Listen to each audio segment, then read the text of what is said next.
യേശുവിൽ ഏറ്റവും പ്രിയപ്പെട്ടവരെ, വളരെ സന്തോഷത്തോടെ, പ്രതീക്ഷയോടെ, പ്രാർത്ഥനയോടെ ദൈവവചനത്തെ നമുക്ക് സ്വീകരിക്കാനായി ഒരുങ്ങാം. നാളുകളായി വചനം കേട്ടുകൊണ്ടിരിക്കുന്നവരുണ്ട്.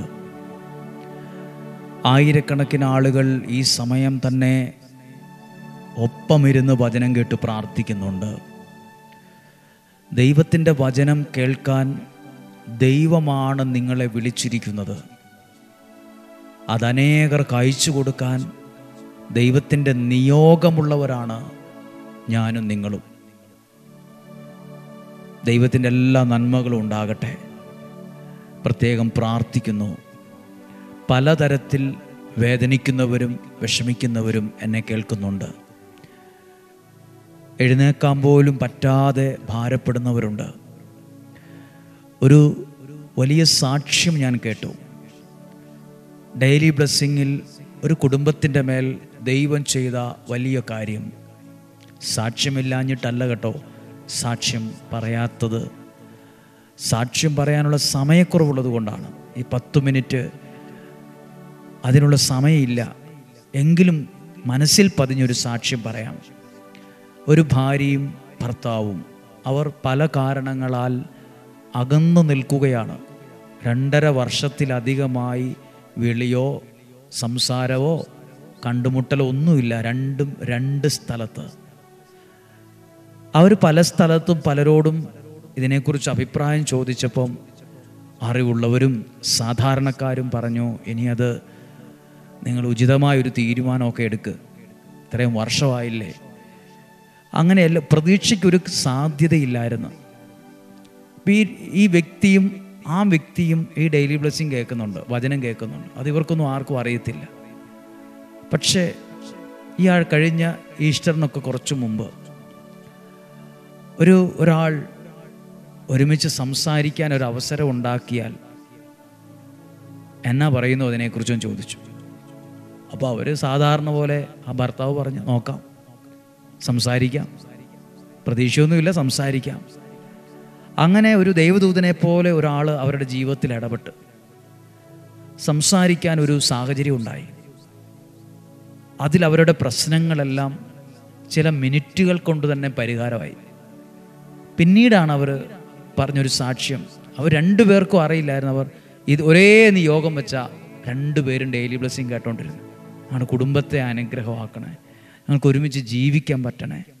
എന്തൊക്കെ പുറമേ പറഞ്ഞാലും അകത്ത് സൂക്ഷിച്ചൊരു നിയോഗം ഈ കുടുംബം അനുഗ്രഹമാകാനാണ്. ഈ ഈസ്റ്ററിന് മുമ്പ് ഒരു ഈസ്റ്റർ സമ്മാനം പോലെ അവരുടെ ജീവിതത്തിൽ വലിയൊരു ദൈവാനുഗ്രഹം ഉണ്ടായെന്ന് നേരിട്ട് കേൾക്കാൻ ഇടവന്നു. ഞാൻ പറയുന്നത് കേവലം ഒരു ഭംഗി വാക്കായി പറയുന്ന വാക്കുകളല്ല. ഒരു നിയോഗത്തോടെയാണോ വചനമൊക്കെ കേട്ട് പ്രാർത്ഥിക്കുന്നത്? ഇന്നല്ലെങ്കിൽ നാളെ ആ വിഷയത്തിനകത്ത് ദൈവപ്രവൃത്തി വെളിപ്പെടും. മടുത്തു മാറരുത്. ഇനി നടക്കിയാല, ഒന്നും ശരിയാകത്തില്ലെന്നും പറഞ്ഞ് ആ പുസ്തകം അടച്ചു വെക്കാൻ വരട്ടെ. പ്രാർത്ഥിച്ചിട്ടൊന്നും കാര്യമില്ല, കഥയില്ല എന്ന് പറഞ്ഞ് പോകാൻ വരട്ടെ. ഇച്ചിരിയുടെ സമയം മാറ്റിവെക്കുക. ഏത് കലക്ക വെള്ളവും 5 മിനിറ്റ് കൊണ്ട് തെളിയോ? ഇല്ല. തെളിയാൻ ഇച്ചിരി സമയം വേണ്ടേ? ആ സമയം കൊടുക്കുക, കുറച്ച് സമയം കൊടുക്കുക. എത്ര അറപ്പ് തോന്നുന്ന കലങ്ങിയ വെള്ളമായാലും തെളിഞ്ഞ് പനിനീര് പോലെ ആകും. ദൈവം അനുഗ്രഹിക്കട്ടെ. പ്രതീക്ഷയോടെ പ്രാർത്ഥനയോടെ ഈ വചനം കേൾക്കാം. വിശുദ്ധ യോഹന്നാൻ്റെ സുവിശേഷം 21-ാം അധ്യായം 15-16 വാക്യങ്ങളാണ്. അവരുടെ പ്രാതൽ കഴിഞ്ഞപ്പോൾ യേശു ശിമയോൻ പത്രോസിനോട് ചോദിച്ചു, യോഹന്നാൻ്റെ പുത്രനായ ശിമയോനെ, നീ ഇവരെക്കാൾ അധികമായി എന്നെ സ്നേഹിക്കുന്നുവോ? ആലോചിക്കുന്നതിന് മുമ്പ് തന്നെ ശിമയോൻ പത്രോസ് പറഞ്ഞു, ഉവ്വ് കർത്താവേ, ഞാൻ നിന്നെ സ്നേഹിക്കുന്നു എന്ന് നീ അറിയുന്നല്ലോ. യേശു അവനോട് പറഞ്ഞു, എൻ്റെ ആടുകളെ മേയ്ക്കുക.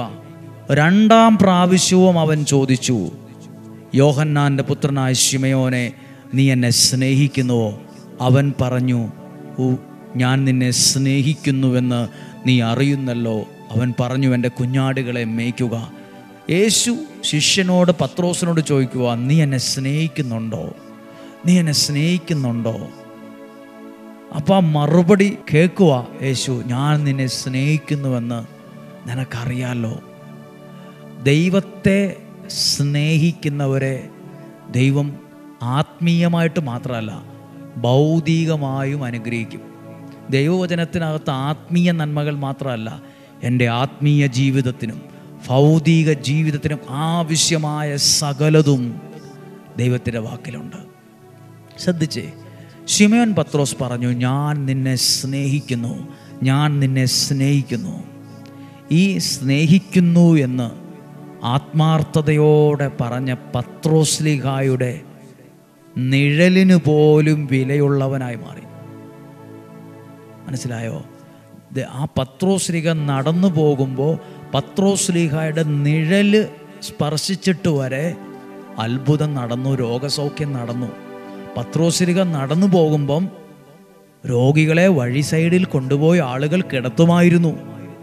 തൊടുവൊന്നും വേണ്ട, നിഴല് തൊട്ടാൽ മതി. യേശുവിനെ സ്നേഹിച്ച ആ ശിഷ്യൻ്റെ ആർക്കും കിട്ടാത്തൊരു അനുഗ്രഹമാണ് ആ വ്യക്തിക്ക് കിട്ടിയത്.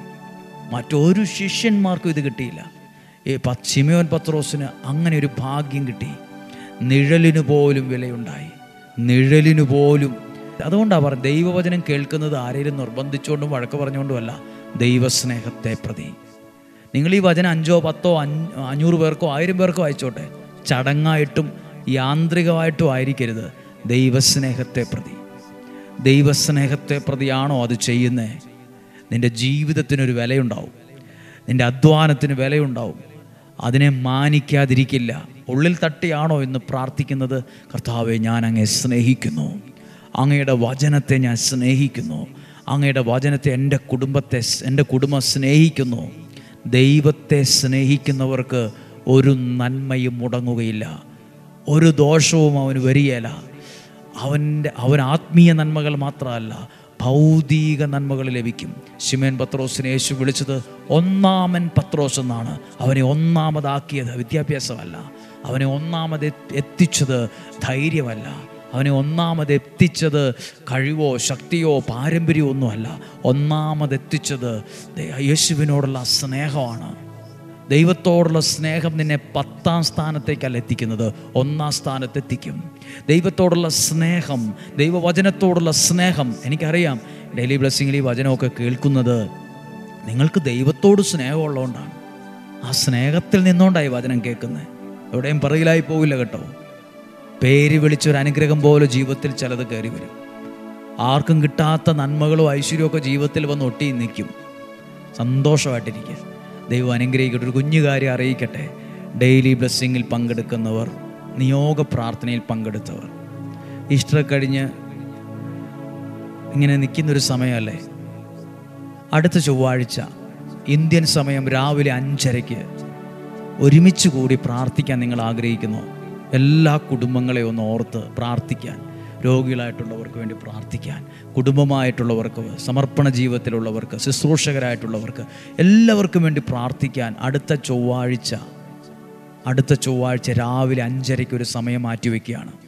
5:45 വരെ ഒരു 12-15 മിനിറ്റ് നിങ്ങൾ ആഗ്രഹിക്കുന്നെങ്കിൽ പരസ്പരം നിങ്ങളുടെ പ്രിയപ്പെട്ടവരോട്, കുടുംബക്കാരോടൊക്കെ പറയണം. അറിയിപ്പ് ആയിട്ട് ഇതിനെ സ്വീകരിക്കണം. രാവിലെ അത് കാണുവാണ്, എപ്പോഴേലും കാണുമല്ല, ആ രാവിലെ തന്നെ ആ ദിവസം എഴുന്നേറ്റ് ആ സമയത്ത് ദൈവത്തിൻ്റെ വചനത്തിൻ്റെ മുമ്പിലിരുന്ന് ഒന്ന് പ്രാർത്ഥിക്കാം. ഞങ്ങൾ നിങ്ങളെ ദൈവനാമത്തിൽ ഒന്ന് അനുഗ്രഹിച്ച് പ്രാർത്ഥിക്കാൻ ആഗ്രഹിക്കുന്നു. ദൈവം അനുഗ്രഹിക്കട്ടെ. ഇപ്പോൾ ഈ വചനത്തിൽ നിന്നുകൊണ്ട് യേശുവിൻ്റെ ആശീർവാദം സ്വീകരിക്കാം. ഇന്നാരെങ്കിലും ഓപ്പറേഷനെ കുറിച്ച് ഭയപ്പെട്ടിരിക്കുന്നവരുണ്ടോ? ഓപ്പറേഷൻ കൂടാതെ ഈ രോഗം സൗഖ്യമായിരുന്നെങ്കിലെന്ന് ചിന്തിക്കുന്നവരുണ്ട്. ഓപ്പറേഷൻ കൂടാതെ ഒരു സൗഖ്യം അനുഭവിക്കാൻ പറ്റിയിരുന്നെങ്കിൽ നിങ്ങൾക്ക് വേണ്ടി പ്രാർത്ഥിക്കുന്നു. രോഗികളായ നിങ്ങൾക്ക് വേണ്ടി, ഓട്ടിസം ബാധിച്ച കുഞ്ഞുങ്ങൾക്ക് വേണ്ടി പ്രാർത്ഥിക്കുന്നു. കുഞ്ഞുങ്ങളുടെ മേൽ നിൽക്കുന്ന കുഞ്ഞു കുഞ്ഞു രോഗങ്ങൾ, വേദനകൾ, അത് അസ്വസ്ഥമാകുന്ന അവരെ മാതാപിതാക്കൾ, പ്രിയപ്പെട്ടവർ, ഞങ്ങൾ നിങ്ങൾക്ക് വേണ്ടി പ്രാർത്ഥിക്കുന്നു. വീൽ ചെയറിലായിരിക്കുന്നവർ, കിടപ്പിലായിരിക്കുന്നവർ, സകലരെയും ഓർത്ത് പ്രാർത്ഥിക്കുന്നു. ആരുമില്ലാത്തവർ, മക്കളാൽ ഉപേക്ഷിക്കപ്പെട്ടവർ, ഞാൻ ഒറ്റയ്ക്കായി പോയല്ലോ എന്ന് സങ്കടപ്പെടുന്നവർ, എൻ്റെ കാര്യങ്ങളൊന്നും തീരുമാനമാകുന്നില്ലല്ലോ, എനിക്കൊരു നല്ല കാര്യം വന്നില്ലല്ലോ, എൻ്റെ ജീവിതത്തിൽ ദൈവം ഒരു അത്ഭുതവും ചെയ്തില്ലല്ലോ എന്ന് ചിന്തിക്കുന്നവർ ഇപ്പോൾ നിങ്ങളെ ഓർത്ത് പ്രാർത്ഥിക്കുന്നു, അനുഗ്രഹിച്ച് പ്രാർത്ഥിക്കുന്നു, അനുഗ്രഹിച്ച് പ്രാർത്ഥിക്കുന്നു. നമ്മുടെ കർത്താവ് ഈശോ മിശിഹായുടെ കൃപയും പിതാവായ ദൈവത്തിൻ്റെ സ്നേഹവും പരിശുദ്ധാത്മാവിൻ്റെ സഹവാസവും നിങ്ങളോട് കൂടെ ഉണ്ടായിരിക്കട്ടെ. രോഗങ്ങളിൽ നിന്നും, അപകടങ്ങളിൽ നിന്നും, ദുർമരണത്തിൽ നിന്നും, ആത്മഹത്യകളിൽ നിന്നും, തകർച്ചകളിൽ നിന്നും, പരാജയത്തിൽ നിന്നെല്ലാം സ്വർഗത്തിലെ ദൈവം നിങ്ങളെ സൂക്ഷിക്കട്ടെ. ദീർഘായുസ്സും ആരോഗ്യവും സന്തോഷവും സമാധാനവും തരട്ടെ. നിങ്ങളിലൂടെ, നിങ്ങൾ ഈ വചനം കേൾക്കുന്ന നിങ്ങളിലൂടെ ആരൊക്കെയോ വചനം കേൾക്കണമെന്ന് ദൈവത്തിൻ്റെ ഒരു നിയോഗമുണ്ട്. അതിനുവേണ്ടി ദൈവം വിളിച്ചവരാ നിങ്ങൾ. എങ്ങനെയേലും ഷെയർ ചെയ്യേണ്ട, ദൈവസ്നേഹത്തെ പ്രതി ചെയ്താൽ മതി. ദൈവത്തിൻ്റെ സ്നേഹത്തിൽ നിന്നുകൊണ്ട് അങ്ങനെ ചെയ്യാൻ തോന്നുന്നോ, ദൈവഹിതമായിട്ടൊക്കെ തോന്നുന്നോ, എങ്കിലത് ചെയ്യുക. അതിലൂടെ ഒരു അനുഗ്രഹം നിന്നെ തേടി വരും. ഈ വചനം അനേകർ അറിയേണ്ടതാണ്. ഈ വചനത്തിലൂടെ കിട്ടുന്ന അനുഗ്രഹം ശ്രേഷ്ഠമാണ്, അത് വിലയുള്ളതാണ്, അത് നിങ്ങളിൽ നിലനിൽക്കും. ദീർഘായുസ്സും ആരോഗ്യവും സന്തോഷവും സമാധാനവും ഐശ്വര്യവും പുതിയ ജീവിതവും പുതിയ ജോലിയും ഒക്കെയും ദൈവം തരും. യേശുവിൻ്റെ നാമത്തിൽ അനുഗ്രഹിച്ച് പ്രാർത്ഥിക്കുന്നു, ഇപ്പോഴും എപ്പോഴും എന്നേക്കും. ആമേൻ. നല്ലൊരു ദിവസം ആശംസിക്കുന്നു. ഇന്ന് വ്യാഴാഴ്ച, ഇന്ന് പ്രാർത്ഥനയുള്ള ദിവസമാണിവിടെ. ഇന്നും നാളെയും നിങ്ങൾ പ്രാർത്ഥിക്കുമല്ലോ. ഞങ്ങളും നിങ്ങൾക്ക് വേണ്ടി പ്രാർത്ഥിക്കുന്നു. സ്വർഗത്തിലെ വലിയവനായ ദൈവം നിങ്ങളെ സഹായിക്കട്ടെ, സൂക്ഷിക്കട്ടെ. നാളെയും 5:30 ഒരുമിച്ച് കാണുന്നതുവരെ ഉള്ളം കയ്യിൽ എന്ന പോലെ വലിയവനായ ദൈവം എന്നെ നിങ്ങളെ സൂക്ഷിക്കും. ആമേൻ.